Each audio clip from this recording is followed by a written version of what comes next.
que oculten corrupción mediante la financiación de prensa escrita, televisión, radio, dudosa certificación a su sistema capital. Nunca le podrán ocultar el gran impacto socioambiental que ha sembrado la forestal.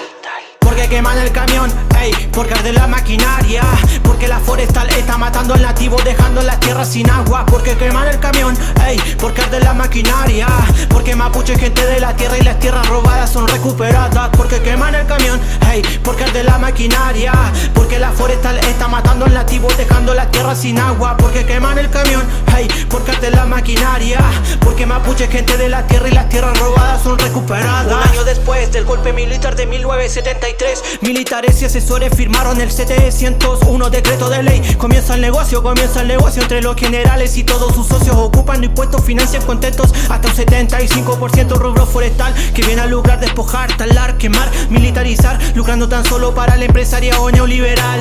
Un rubro primario le llaman como lo es la exportación del cobre. El grupo Angelini y Mate en Forbes y nuestra región de las más pobres. Estos grupos económicos por algo específico financian políticos, al poder jurídico, pacos y los milicos, estudios científicos, cómplices del saqueo hídrico.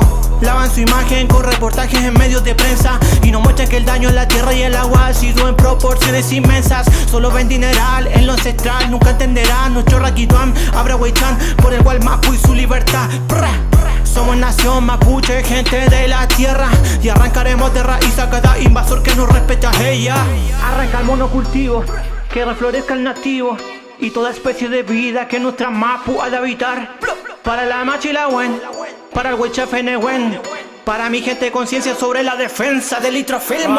Maldita rata de cuello corbata, la mapu maltratan con pino, radiata, eucaliptus por plata, desata sequía en el mapa secando las napas, contamina el plaguicida, su maquinaria es cocida y el comando jungla solo en lacayos, mercenarios, homicidas. Porque queman el camión, ey, porque arde la maquinaria. Porque la forestal está matando al nativo, dejando las tierras sin agua. Porque queman el camión, ey, porque arde la maquinaria. Porque mapuche, gente de la tierra, y las tierras robadas son recuperadas. Porque queman el camión, hey, porque arde la maquinaria. Porque la forestal está matando al nativo, dejando las tierras sin agua. Porque queman el camión, hey, porque arde la maquinaria. Porque mapuche, gente de la tierra, y las tierras robadas son recuperadas. Aunque digan que sus monocultivos aportan al cambio climático, entregan mucho más carbono que el oxígeno que dan, y eso es problemático. Te mienten con un mundo mejor, pero que no se te olvide que esta mafia fue la que te estafó a ti con el confort. Tienen especies en extinción, miles de hectáreas en erosión, vinos resinosos e inflamables, eso sí que es amenazante. Así que espero por tu parte que reflexiones bastante antes de que sea muy tarde para frenar este desastre. Fentrenne buena cada lof en resistencia, mediante el control territorial y la recuperación productiva. En nuestra mapu volverá a brotar nuestra espiritualidad, volverá a brotar nuestra dignidad. Marchiweu.